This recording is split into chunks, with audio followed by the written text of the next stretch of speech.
Hai guys, apa kabarnya kalian semua? Kembali lagi bersama gua di channel Marcel Funbon ya. Bagaimana kabarnya kalian? Semoga tetap sehat saja di masa pandemi yang tak pernah berakhir seperti ini ya.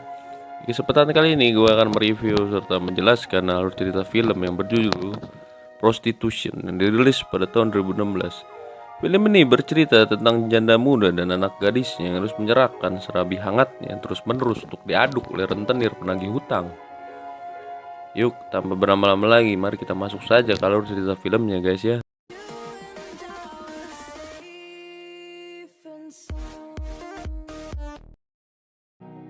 Di awal film, kita diperlihatkan seorang ibu-ibu yang sedang sibuk. Sepertinya ia ditelepon oleh seseorang yang tak dikenalnya.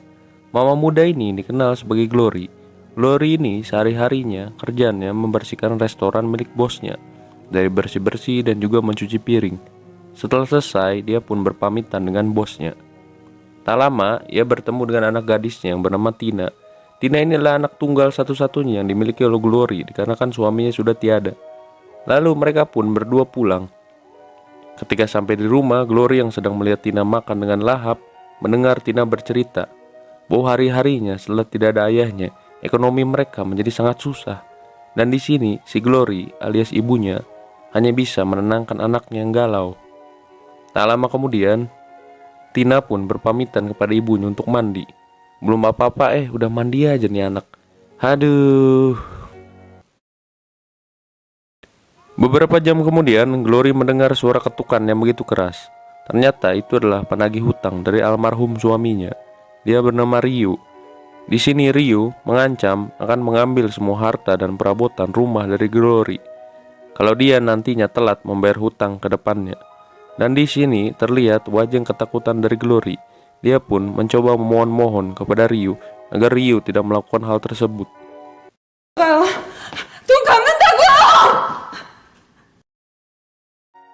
Setelah itu, Ryu pun kembali mengancam Glory untuk datang besok ke kantornya. Dia melempar kartu namanya kepada Glory. Setelah itu, ia dan anak buahnya pergi meninggalkan dirinya. Dan Tina pun yang melihat kejadian itu hanya bisa bersedih dan memeluk sang ibu. Besok harinya terlihat Glory sedang sibuk mencari alamat keberadaan Ryu. Di sini dia pun akhirnya menelepon Ryu. Dan tak lama kemudian sampailah Glory di kantor Ryu. Ryu yang sok tampannya menyuruh Glory untuk duduk-duduk dan mengobrol. Dan di sela-sela mengobrolnya ternyata Ryu mengalihkan perhatian Glory.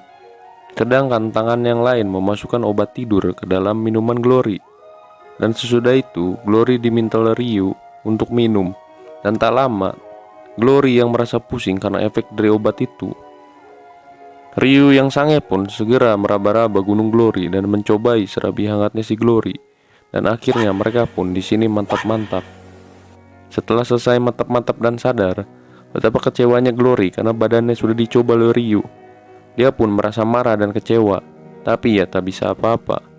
Sebelum pulang pun Ryu menyuruh Glory untuk tanda tangan. Utang yang pertama telah lunas karena Ryu telah berhasil mencicipi serabinya.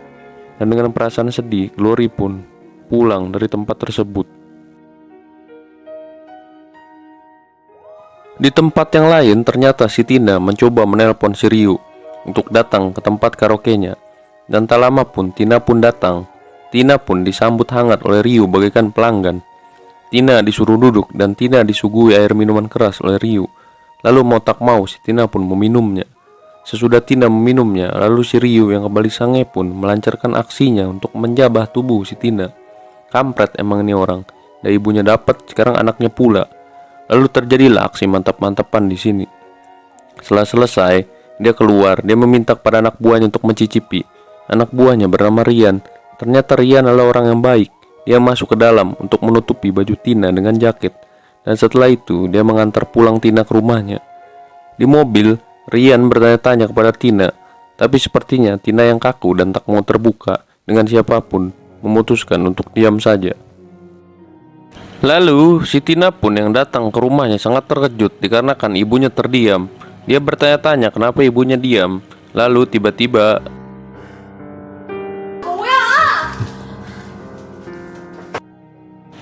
setelah itu, dia yang melihat semua barang-barangnya sudah disita pun tak terima. Dia punya ide untuk melunasi hutang tersebut. Besok harinya dia mulai melamar di tempat karaoke si Ryu. Dia pun mendapatkan pelanggan pertamanya. Di sini dia disuruh bersenang-senang dan menemani pelanggan. Senang suka ia hadapi, dan tak jarang ia mendapatkan perlakuan kasar dari orang-orang. Setelah selesai, pelanggan itu pamit, dan Rian menyuruh Tina untuk pulang. Semenjak kejadian itu, hidup Tina menjadi kacau. Dia lebih sering mabuk-mabukan dan membuat ibunya resah, dikarenakan dia pulang larut malam terus. Besok harinya, Tina pun yang bangun pun melihat sebuah surat. Ternyata ibunya dan dia kedatangan bos rentenir. Tak lama kemudian datanglah mereka semua, dan bos yang botak ini bernama Johnny. Glory pun kaget karena dia tak menyangka dia sudah ratusan kali bermantap-mantap dengan si pelontos ini. Lalu mereka pun mengobrol dalam ruangan. Terlihat Johnny yang kangen dengan mereka berdua menyuruh si Ryu untuk pergi. Dan tak lama kemudian Ryu pun pergi. Sebelum pergi, dia menyuruh Rian untuk menjaga bosnya. Tapi di sini Rian ternyata berbeda karena sudah saking muaknya dengan perlakuan si Johnny. 네가 사람 새끼야 이 개새끼야! Johnny yang sedang enak-enak dengan anak dan ibunya pun akhirnya di sini meregang nyawanya, dikarenakan ia mati dicekik oleh Rian.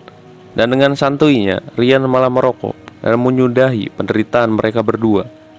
Setelah 3 bulan kemudian, terlihat Glory yang begitu senang berada di dalam mobil. Ia pun membantu Tina yang sedang membawa barang belanjaannya. Tak lama setelah itu, mereka pun masuk ke dalam rumah.